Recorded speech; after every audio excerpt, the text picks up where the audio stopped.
everyone, and welcome to another episode of the Proventure podcast, where we talk about real estate, business, and everything in between. And today I got Jeremy with me, and Jeremy is going to sit down and talk a little bit about his story and his expertise in his field. Jeremy, if you could please just introduce yourself to the audience, who you are and where you come from. Sure. Jeremy Neilson. I'm the founder of Sally. It's a SPV software company, which we'll probably talk about. My background is I went to law school, but didn't want to be a lawyer in a traditional sense, and so got into private investing, worked at the Utah Fund of Funds, launched a couple businesses, did a lot of SPVs, and became kind of an SPV guy. And that's where I am today, is doing SPVs. Amazing. And for the audience listening, can you let us know SPVs, what they stand for? Sure. Yeah, special purpose vehicle, acronym SPV. It's a legal vehicle, really, right? So I kind of like the description of it, a special purpose vehicle. It's a Delaware LLC or a Wyoming LLC or Nevada or whatever state or jurisdiction you want to select, and you set up this entity, which then we kind of call a vehicle, and we are setting it up for a special purpose. What's that special purpose? It's to aggregate money to invest into a private asset. So typically an LLC may be used to start a business, a hair salon, manufacturing company, law firm, something like that, with broad usage. But in the SPV world, it's like, no, it's very narrow. We're going to do this vehicle, and we're just going to put in some money and buy this one asset and then sit on it or whatnot. And so SPV, special purpose vehicle, is all around private asset investing. Amazing. And what type of assets do the SPVs invest in? It's really everything that is non-public. So there's the public, right, stock market and all that stuff, and then there's the private asset world, which actually is larger than the public asset world in by way of value. And so people use SPVs for everything: real estate, startup companies, secondaries, oil and gas, cars, collectibles, diamonds, whiskey, airplanes. It's everything. If you want to pool money to buy a private asset, you're going to use an SPV. Okay, amazing. So that's quite different from a traditional law background. You mentioned earlier you didn't want to be a lawyer or go down that road. You've completed all that school, I would imagine, to find out that wasn't your way. What was your thought process during that transition from law into this expertise? Now, when I went to law school, I had the mindset of I wanted to be able to do big things, whatever that was, right? I didn't quite have the definition of it, but when I reached into my toolkit, I wanted to have lots of tools in that toolkit. So I envisioned CEO or something cool out there, as I'm a young college student. And so I decided that law school would be an amazing experience and helpful to me. In undergrad, my father is a very successful accountant, and so my dad kind of was like, check this out. I did not like the accounting side, even though law is very similar to being a CPA, right? Specialized, license, that type of career. But I just wasn't quite the numbers guy that I thought I needed to be. And so I went to law school, but I also wanted to get an MBA. So I was going to go to do a JD, MBA combo. And I figured that the law was a little more hard. It's 3 years versus 2 for the MBA. And so I really focused on getting into a quality law school. And then the afterthought was going to be, let's take the GMAT and jump into the MBA program. Well, my fear of not being great with numbers was really on display as I took the GMAT. So I got into Wake Forest Law School. It was a really good law school. And often I took the GMAT, and I was tanking the math portion of this GMAT. So Wake Forest was like, we don't want you in our MBA program. So I just went law school, and without really like I didn't go to law school be like, I'm gonna be this lawyer. I watch TV. I want to do this thing, and it really wasn't in my head. And so as I got into law school, I enjoyed law school. I could see the value, but I just never was like really eager to go work in the law firm. When you get in law school, though, you get lots of conversations around how much you can make and all these great offers. And I fell into that, like, yeah, I'm going to be a lawyer. And then in the summer, I worked at law firms. I'm like, I hate this. And what I really disliked for me personally was it's pretty monotonous. Is pretty narrow. Like you're looking at documents. You're researching for hours and hours and hours. And although I can do that, I wanted to do it for my own thing, like my own business or my own projects. I just wasn't as interested in doing it for somebody else. I'm glad there are people out there that really love it, and I hire lawyers, and I'm so grateful for them, but I just was not that person. And so I just came out of law school with this great skill set, but I also didn't know really where to go with it because I wasn't going to go in that traditional large door of all lawyers walk through this. And so I just didn't love the day-to-day law firm life, and I chose not to go that route. So, I could really, I could relate to that, and I could admire to what you were saying, because I feel like a lot of people do get stuck. Like, not many people would have went through all that schooling and all that training and then switched and pivoted the way you did, right? The majority would stick through it because they've done all that back end work to get to where they are, and even though they didn't really like it, and then like I know that in my field, I've been doing real estate for quite a while, and I started off my career as a real estate agent, and there was plenty of people that would do the exam, the licensing exam, take the 9-month course, the 6-month course, the 12 months, whatever format they were taking, do the real estate exam, get into the business, and less than a year later say, this is really not for me. You know what I mean? And sometimes when we think a certain way is for us, and then when we get there and we realize it isn't, it does take a lot to like pivot, right? And you truly need to enjoy what you're doing, because, for example, if you didn't like it, it would be a long, long life going in every day and doing something you don't like. Yeah, I actually worked on the weekends to help pay for my school loans as I was trying to get work and trying to figure out my path. I hated it. Like, Yeah. 10 a.m., 10 a.m. on like a Friday, I'm like 2 hours in and I'm like, I want to die. And so I knew that it was not for me. And so did you transition straight into law school to where you are now, or did you have to like find your fitting? And because you've mentioned in your introduction you have quite a few, notches under your belt, right? Different experiences and everything. So Yeah, so the journey continued. So I graduated from law school. Unfortunately, it was 2001. The dot-com had busted. Nobody wanted to hire lawyers. They'd overhired. So that was one thing. The economy wasn't great. I couldn't really find work. I couldn't find work. I couldn't find work anywhere. I was applying to, there's nothing wrong with this, but after going to law school, I was hiring to work at a gas station. I was hired to work at, I was trying to interview at Best Buy, right? Nobody would hire me. Like, oh, you a JD? Let me send you to the law department. So I actually was really pigeonholed there. And my father had pity on me. My dad was going to end up paying my rent or having me work for him, like one or the other. So he hired me to work at his accounting firm, which wasn't too different from a law firm, right? Very, very kind of head down, monotonous, digging in. I was a grunt, which I was grateful for the work, helped pay for the bills. I then worked on the weekends doing law work. I ultimately said, I got to get an MBA because I'm really pigeonholed here and the economy wasn't great. So I went back and got an MBA, and I did a 3-semester versus a 4-semester program because I'd gone to law school and felt like, man, I got all this schooling. I think I could get away with 3 semesters.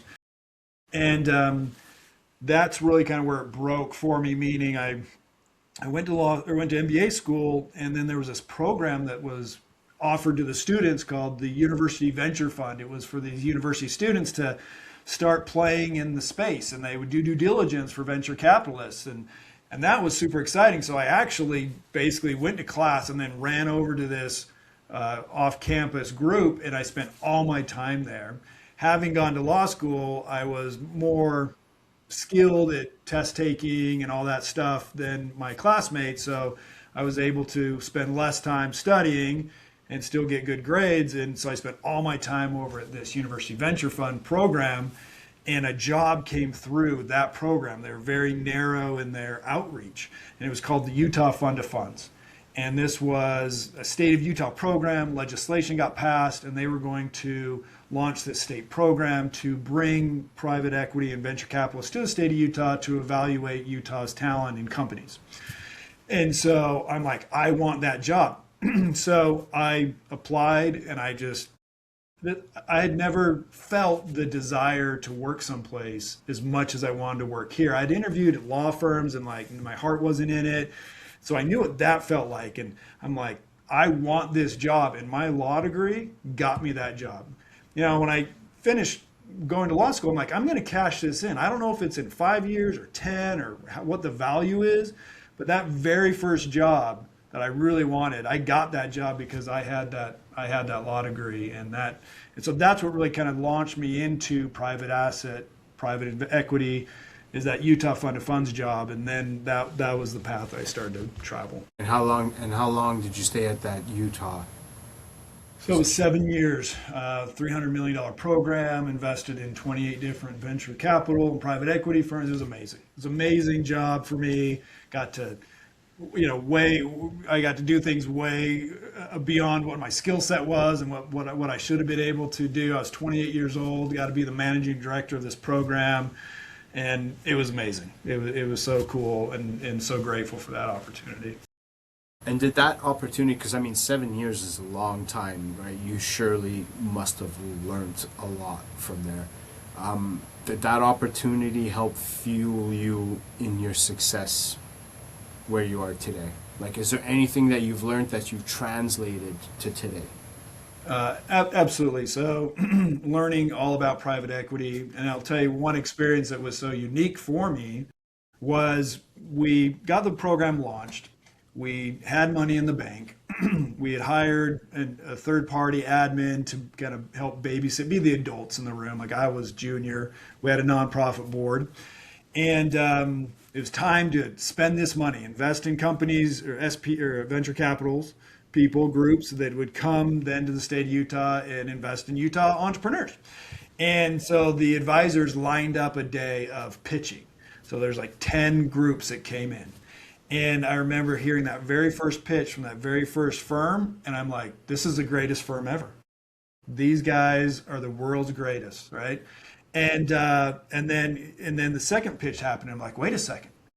These guys, I think, are better than the first one. And then the third pitch and the fourth. And by the end of the day, I started to recognize thesis and strategy and performance and all this stuff. And so I'd heard over the 7 years, I heard hundreds of pitches and really got to dig in and really learn the business, the math side, the accounting side, the investment side, the thesis side, and just was reps, right? Learning that so many things there. I learned the details of the industry, but I also learned reps is really important. I mean, and so like, do you see you've pivoted a lot in your career, and you definitely have a lot of experience in private, some law experience too that you could potentially use in your business today.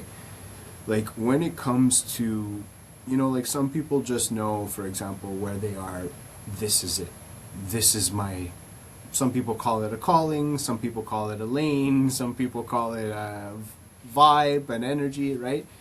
Like, do you feel like you're in your lane in your current profession when it comes to like what you do today? Yeah. Yes. Today I am the SPV guy. That's where I'm staying. That's what I do.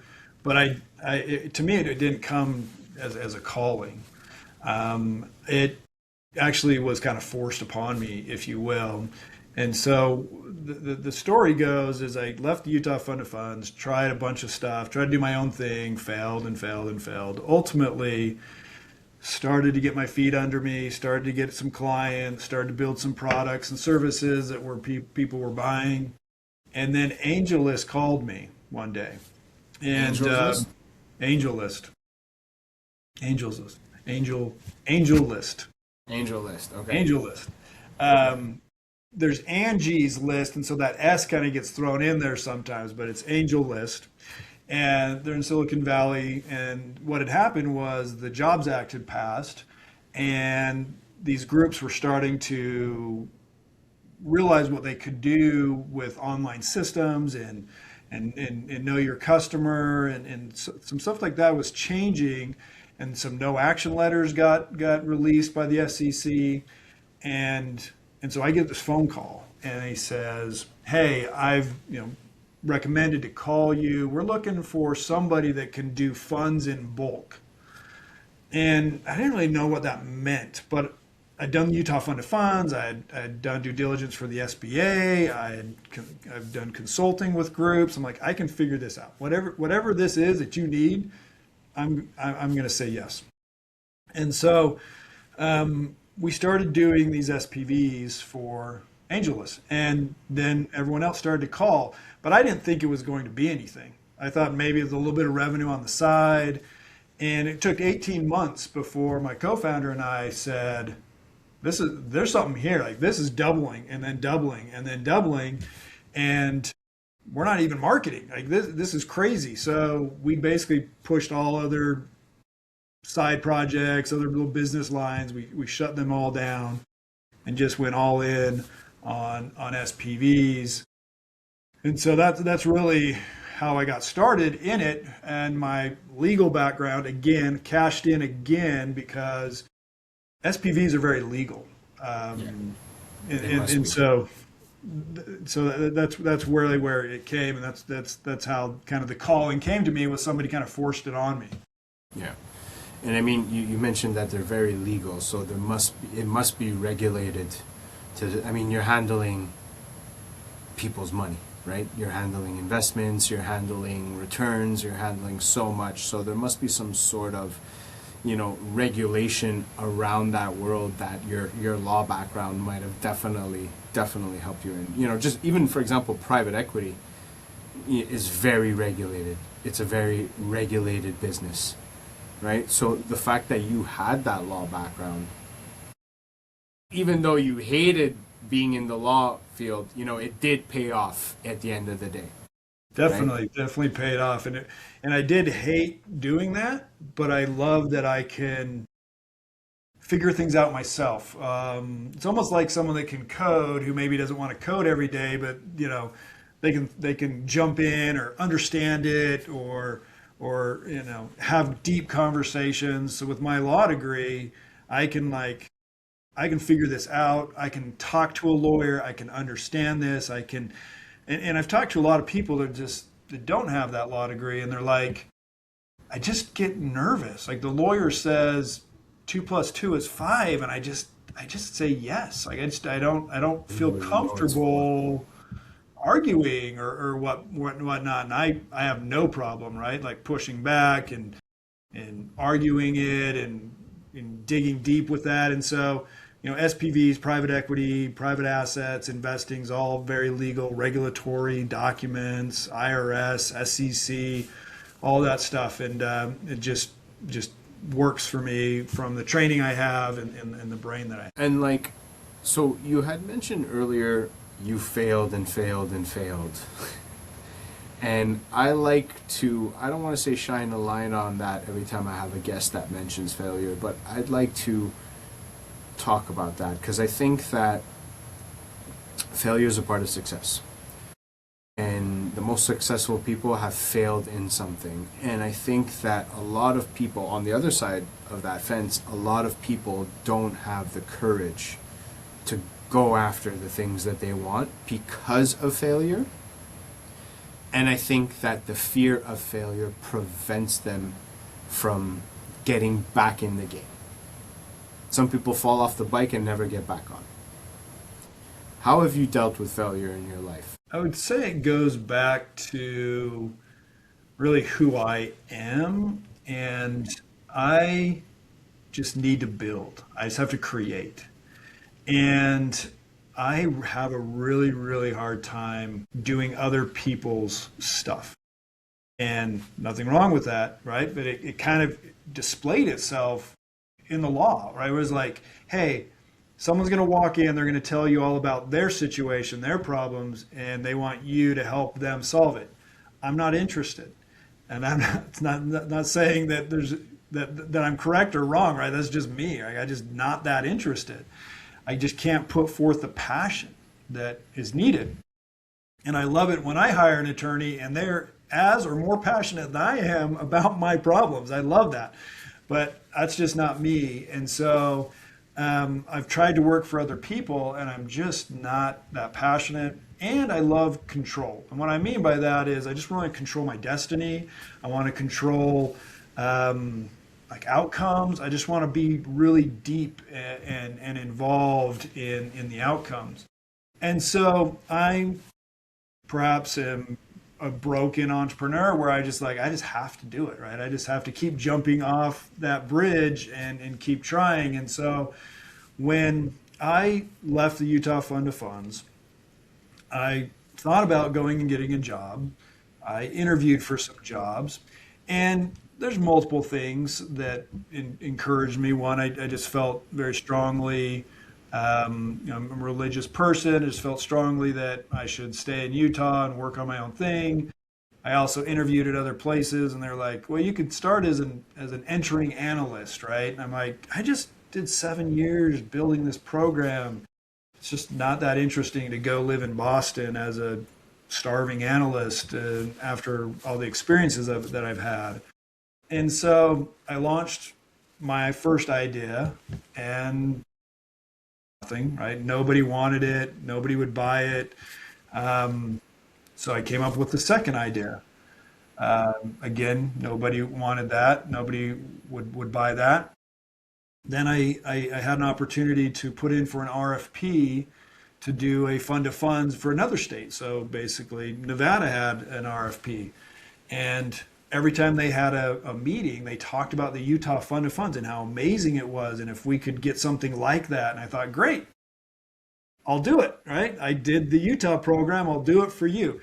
I didn't even get to the second round after submitting my RFP. That was a low point. That was about 18 months after leaving the Utah Fund of Funds and had no idea where to go from there. It's a very humbling, very scary experience.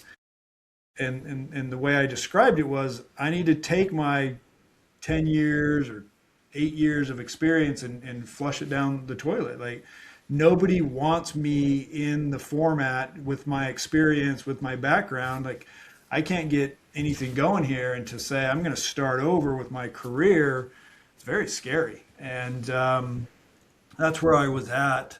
Ultimately, I got a contract kind of out of the blue, as all these things happen, right? Like out of the blue, left field, got a contract with the SBA to do due diligence. Perfect, like right down the Utah Fund of Funds experience. Got a job with someone which I hated. Had nothing to do with them. They were amazing. Hated working for them. And so, yeah, I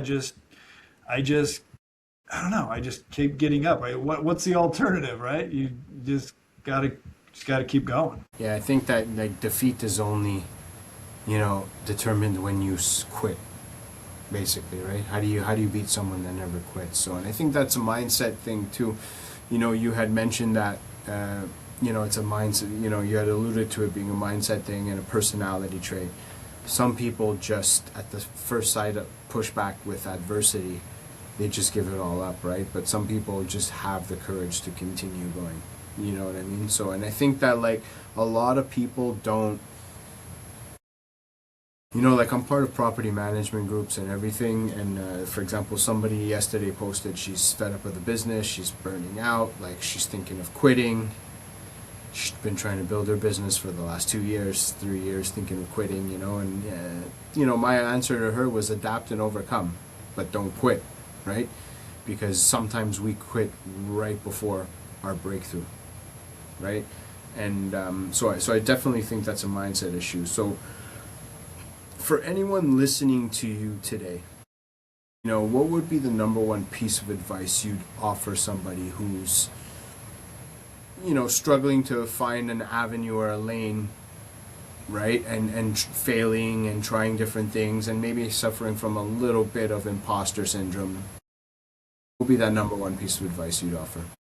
Well, from somebody who has felt all those things, has tried and succeeded and tried and failed and continued on and found success, there's a quote that I have that really helps me, which is focus on the process, not the outcome.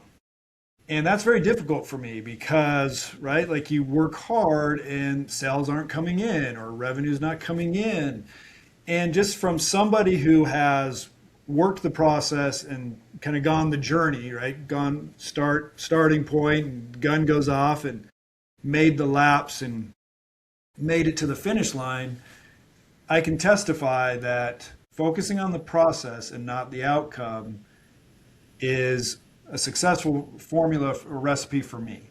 I just every day have to fight myself, be like, oh, I don't have any sales calls today. Like, that's okay, right? Don't worry about the outcome. Just work on the process, work on outreach, social media, talking to people, networking, building, whatever it is, right? Whatever that process is for your business and what you're going for. That's the advice I would give. Focus on the process, not the outcome. Amazing.